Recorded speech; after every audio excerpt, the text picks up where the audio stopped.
안녕하십니까. 거꾸로 투자하는 쇼킹 부동산입니다. 6월 16일 멤버십 전용 영상을 오늘 좀 여러분께 공개해 드리고자 합니다.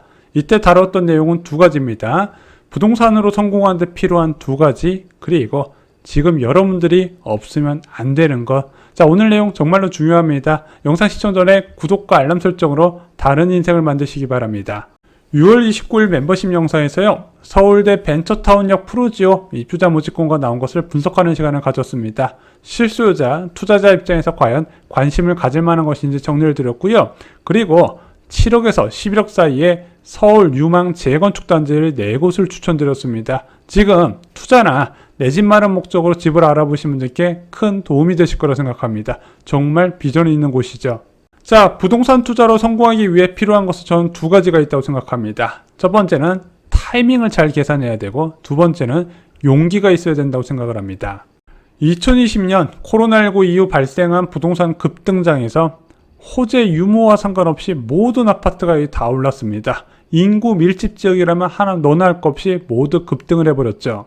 자, 그리고 2023년 부동산 급락장에서는요, 강남 초고가 아파트부터 중저가 아파트까지 모두 비슷한 비율로 하락했습니다. 고점 대비 마이너스 35% 전후로요.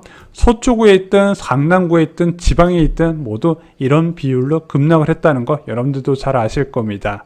호재가 있든 없든 상관없이 모두 추락했습니다. 그 알짜 호재라고 불렸었던 GTX 호재 지역부터 기업 호재까지 이런 호재 유무와 상관없이 모두 다 추락했고, 이런 호재들이 안전판이 되지 못했다는 거죠. 자, 여기서 나온 결론은 무엇일까요?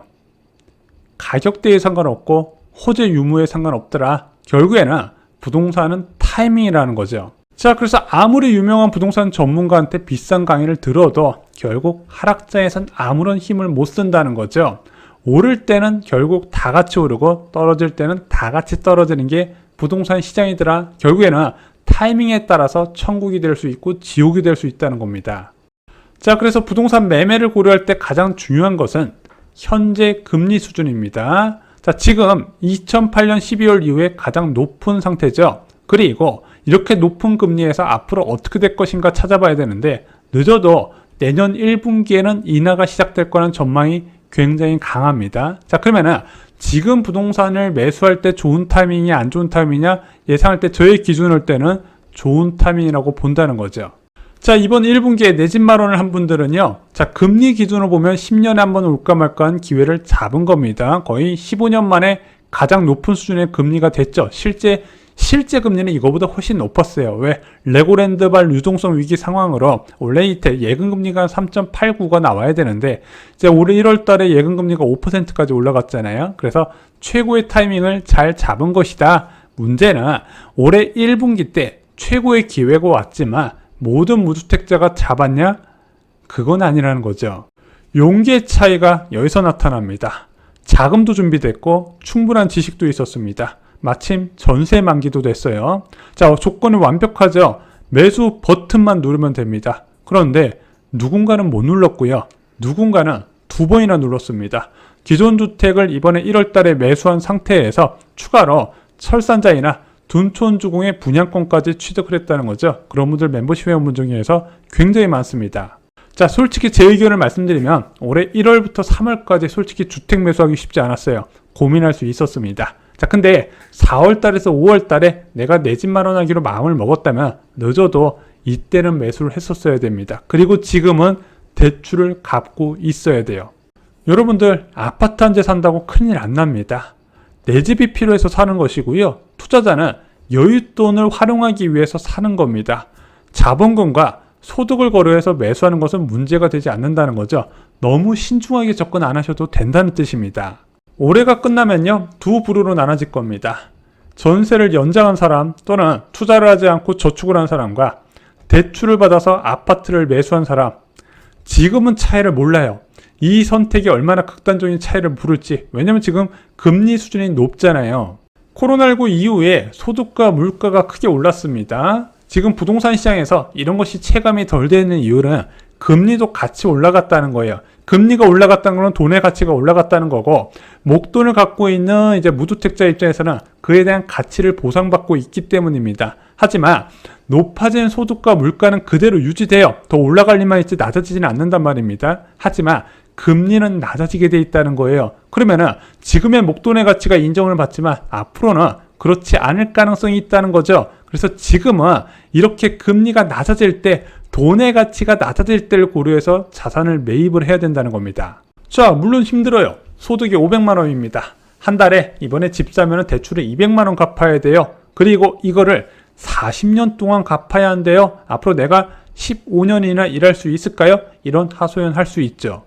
자, 근데 10년 뒤를 생각해 보겠습니다. 지금 500만 원의 소득이 있어요. 10년 뒤면 보통 한 50% 정도 소득이 증가한다고 봅니다. 정확하게 소득이 증가하는 게 아니라 화폐 가치가 그만큼 떨어지는 거죠. 구매력 보존을 위해서 10년 뒤에는 50% 올라간다는 겁니다. 그런데 대출금은요, 지금도 월 200만 원 갖고 있지만 10년 뒤에도 200만 원을 갚게 된다는 거죠. 그래서 소득 대비 상환의 비율이 현재는 40%로 굉장히 부담스럽지만 적어도 10년 뒤에는 소득 대비 상환의 비율이 26% 이하로 뚝 떨어질 수 있다는 거죠. 10년 전에 부동산 시장에 유명했었던 하우스푸어라는 이야기 들어보셨나요? 지금 영끌러랑 비슷한 개념이에요. 그냥 집값 고점에 주택 대출로 집 샀다가 집값 떨어지고 대출이자 증가해서 이중고를 겪은 사람들. 자, 이때 하우스푸어 월 평균 상환액이 100에서 150만 원 전후였습니다. 자, 근데 10년이 지났어요.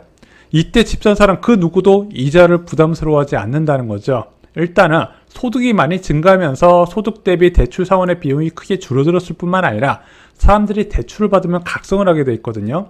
더 많이 벌고 더 많이 갚아나가면서 이 대출 상환액을 크게 줄이기 때문입니다. 자, 또한 10년 동안 집값은 어떻게 됐을까요? 뭐 집값을 예를 들지 않아도 통화량을 예를 들면 간단할 것 같아요. 2013년에 M2 통화량이 1885조였습니다. 현재 M2 통화량 3806조죠. 이번에 긴축 과정에서도 M2 통화량이 다이내믹하게 줄지 않았습니다. 자, 이러다 보니까 그 누구도 2013년 집값으로 돌아간다고 말을 안 하는 거예요. 장기적 관점에서 수도권 아파트는 좋은 매수 시기입니다.